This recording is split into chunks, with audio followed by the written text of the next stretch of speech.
Alright guys, I hope you're doing well. Um, in this series I am going to demonstrate sequence and some few other things, so let's get down to it. Let's say you created your project or open it and you add your assets, add your videos, clips, sound effects, musics, anything. And you actually organize your bins. This is what it calls bins. You are going to make a sequence, a palette, a table to actually editing. Um, the sequence is mostly based on the parameters and properties of the output file. Let's say you wanna deliver in a 1080p or 4K, 2K, 6K, HD, any resolution file and any frame rate for any place. So you have to know that. So let's say I am going to deliver my files to someone and or upload it somewhere and I need 1080. You're gonna have to add new sequence right here or place this new item sequence. There's another method that everyone use is that they're gonna use their footage and drag them into these icons. It's going to create sequence for them, okay? But I am going to demonstrate uh, what is behind the concept of the making a sequence. So I told you it's based on the delivery, the resolution, frame rate, and other stuff. The Adobe Premiere give you some example and some presets for the sequence, and each one of them is different. Like, let's say a DNX HD is like a DNG file, DNG format. AVC HD is different than HD and 480, 720. You have to learn all of these resolution sizes and you know attributes that come with video files. So this is the sequence preset. Some people use them, some don't. But I suggest to actually, you know, make yourself a new sequence. This is it. Editing mode, it doesn't matter. Each one of them are different. You have to know your time base. Okay. Your frame size, it's horizontal and vertical, or height or width. Like it's for HD is 1280 by 720. Okay. And let's say you want to have a full HD 9020 1080. And for the Instagram is actually reverse of that. 4K is another things. So pixel aspect ratio is a whole another different aspect and it needs more time. So I'm going to just tell you guys that you're going to use most of the time you're going to use a square pixel, but sometimes your camera and your lens preference is different. You're going to use wider, like anamorphic lens, like 133 or you have another option, but most of the time you're going to use square pixel 1. It means that every pixel is a square. So this is it. I'm going to explain these topics later. And this actually mean something that I'm not going to explain it right now, but you're going to use no field progressive scan. And display format is the place that you're going to use it for these, showing how this is going to work, like a 29 frame time code or frame. It's based on the frame, like 3D software or After Effects. But you're going to use your most of the times you have to actually know what time base and frame you're going to use. So let's say the most of the time Hollywood use the 23.976, and this is going to be used again on this display format. And on the older Adobe Premiere versions, you did not have maybe some of these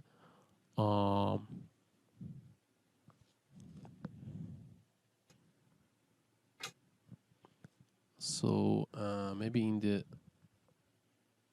older version, maybe 2019 or 2018, 2020, you maybe didn't have workspace. Maybe you didn't have some of them. I don't exactly remember which one was. So, and working space is also important too. I am going to explain each one of these properties and parameters in more depth later. And you can also actually search them on the online. So you just have to use Rec 709 because this is the workspace that everybody these days use. For the professional use, they maybe use Rec 2020 or 21 or 21 PQ. So this is not something that you have to think about right now. You are just starting to use this software. Okay. So audio, it doesn't matter if it's 41, 40, 44, 100 or 48. So assuming you're using a default 48, and this is it. This is the where everything goes wrong, or it actually maybe help you or break you. This is video preview.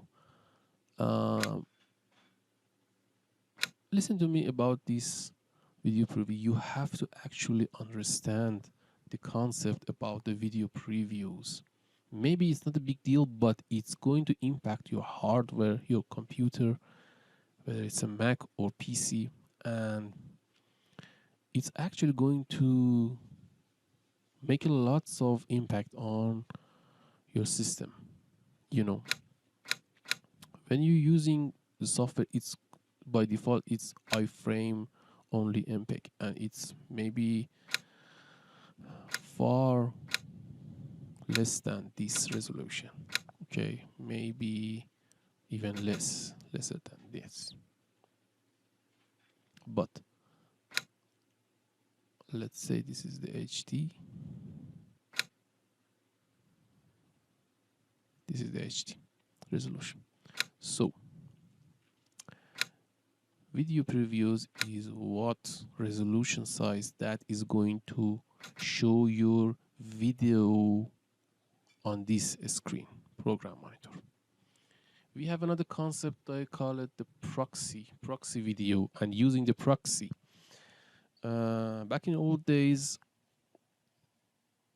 and even these days, you get your file, you use your camera, and there's a lots of file, and they are not going to play well on your program monitor. So you have to make them lighter to actually be able to use them. This process is called proxy, creating the exactly copy of your video files to, to your system that can actually be played. And there's an icon by that. You use your proxy, they convert it in Adobe Media Encoder. You make a preset, or you make its own preset. You convert your video, and then you actually click click toggle proxy, and you use the proxy file instead of this whole uh, heavy high bitrate file. Let's say you want to edit 4K videos. Your computer or your machine is not really up to date, and it cannot play the 4K. What you're gonna do? You're gonna have to convert the 4K files and reduce its size to like full HD or HD. So, and then you cut them, add things up, you see them, and then you, for the actual render and for the taking your output file, you're going to use the whole 4K file. I'm going to explain that later in the later lessons, the later videos. But this is the concept of the proxy, okay? So where we were on the new sequence, making a new sequence. So beside that concept of the proxy, which so many people right these days are doing, this video review is also important. If your machine does not play your files, you're gonna have to reduce them to HD or full HD or even less size, okay? By the format of iframe only MPEG. And you can actually adjust it, and you're gonna use your QuickTime, and you're gonna use the other codecs like Apple ProRes LTT or you know, Apple even ProRes 422 or ProRes LTT Lite. It means, and you can even actually, the preset is like, for few of them are lighter, 422 Lite, 422 Proxy is light, and 422 is lighter than others. Um, but even the using the QuickTime is going to help you to actually play and scrub through the footage. So I suggest to actually study these containers and codecs. And but as a rule of thumb, you're gonna have to, if your machine can play the files, let's say it's strong enough, you have a good RAM, you have enough graphic card, if your system resources enough, you're gonna use full HD, and you're gonna use the half,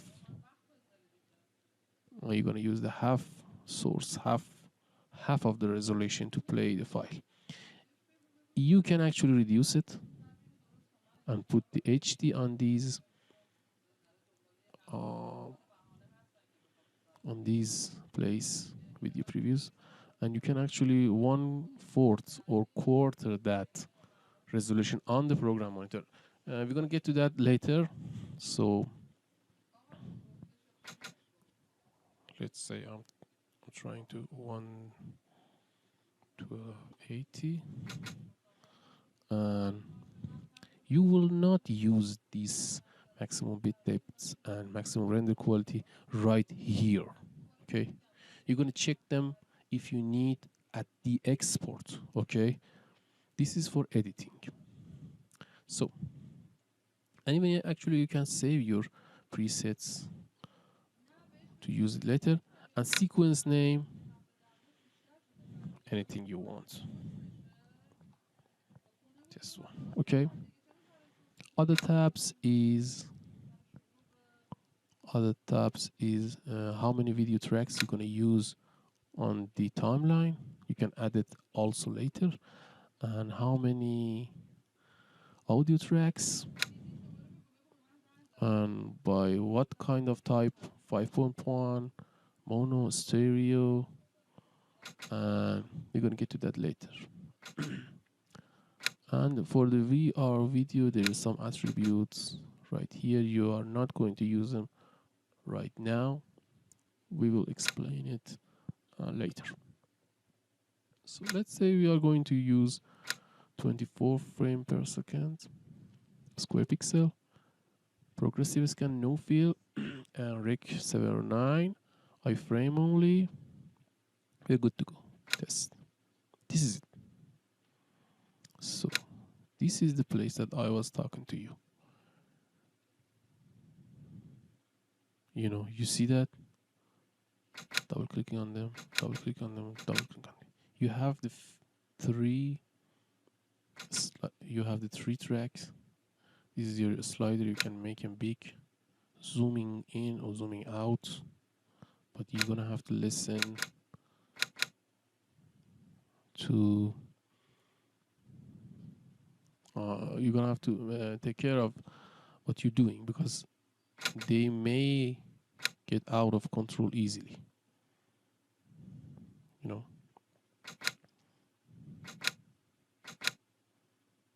This is the default. Okay, so that was what I was talking about when I actually describe how to, increasing your space, your timeline space, and your monitor for the project. So this is your sequence with your preferred resolution and time frame. You have tracks, you have audio tracks, you have video tracks, audio tracks, and you can start editing right now. So, and actually when you close in this sequence, you can actually bring it back. Sequence icon is different than other icons. It's this like this. It's actually like the timeline. You double click on it. Double click on it. This is it. It's actually like the timeline itself. You can close it. You can have as many timeline as you want, and I suggest you guys to create a bin folders just only for your sequence, because sometimes they get too many and you're gonna lost which one was the main sequence. So this is it. You can drag and drop anything into any folders, like I'm gonna put this sequence into sequence folder. Okay, I'm gonna keep taking it back. This is it. I'm going to move my videos into footage, and I'm going to organize this asset. These are just showing you how to use these buttons and keys and stuff like that. Nothing really important. So and by dragging and dropping your sequence into timeline, it's going to open. So this is it. This is the main default workspace for your project. Okay, so um for this lesson I'm going to finish it with actually starting to cutting the videos and place them into anywhere on the timeline. So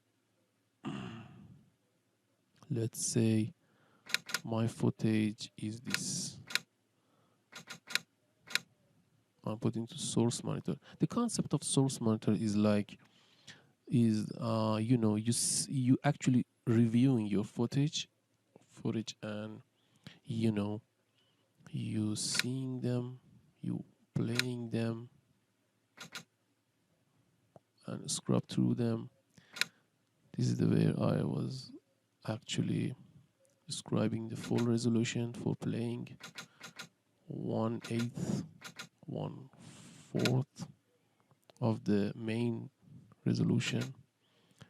And you can set like I want this place I. You're gonna put your I mark in. On the keyboard is I actually. Can even move it further or back, or even move it to forward. You're gonna use your I and you're gonna use your O. Okay, this is it. And you can even move this thing, move the selection part that you like. Okay, so I assume that you learn I and O. O, I,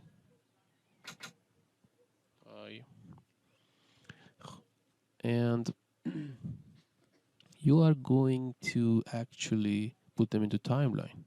Let's say you watch your video, you select these parts from this to this point, and then you want to use it. Okay, you want to use this part. All you have to do is click it and drag and drop it into any track that you want, and the sounds of it. Okay, and the sounds of this clip is going to come with it. Okay, maybe I want this on the V1 and A2. Maybe I want V2 or A2, V3, A3. I want V1 and V2, V1 and A2, A3, anything you want. Okay, so this is another topics that I'm going to explain to you. When you use, you're gonna put another clip that the resolution and the parameters is not match the sequence. This clips is not in the resolution of this sequence, right? Okay, let's say this is a 4K 29 frame per second clip that you want to put it onto a full HD 24 frame per second sequence. What is going to ask you?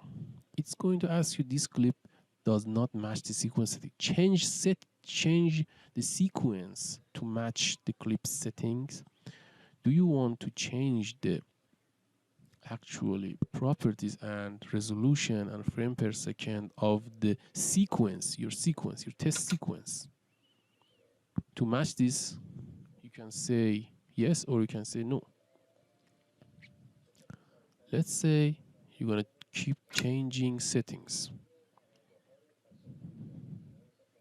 What has happened is that these clips is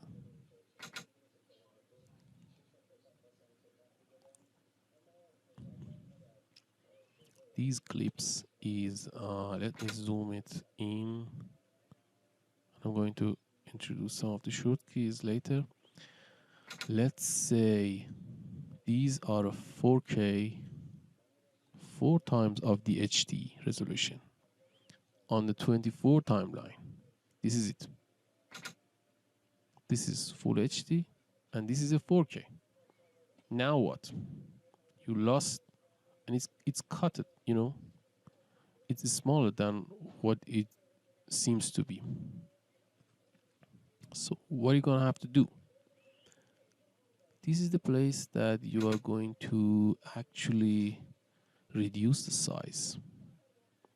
Okay, let me bring back the effect controls and put it beside the, let me put it beside the,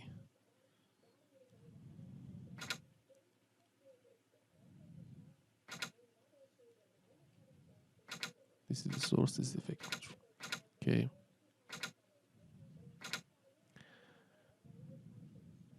this is a 4K video on a 24 frame per second full HD timeline. What are you gonna have to do? You're gonna have to reduce the size. How? You're gonna right click it and you're gonna use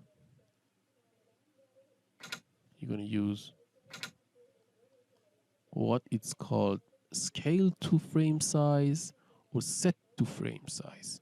When it's scaling, look at that, 960, 540. When you scale it, it's not going to change the scale, okay? It just sets that into that timeline, okay?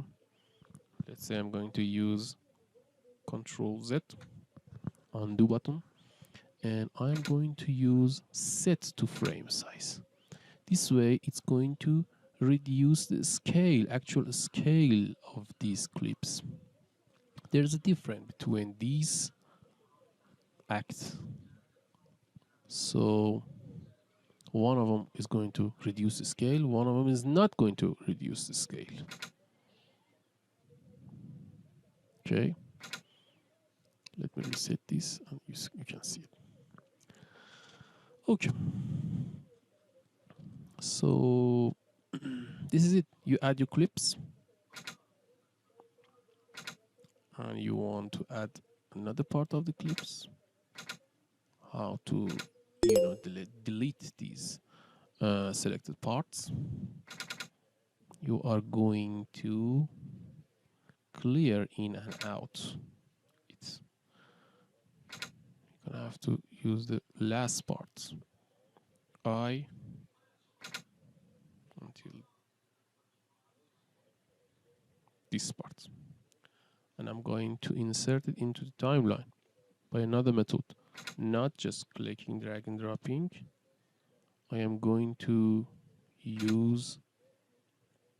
introduce you to another thing called inserting concept. When I click insert, this thing is going to insert these part of the clip into the timeline. At where?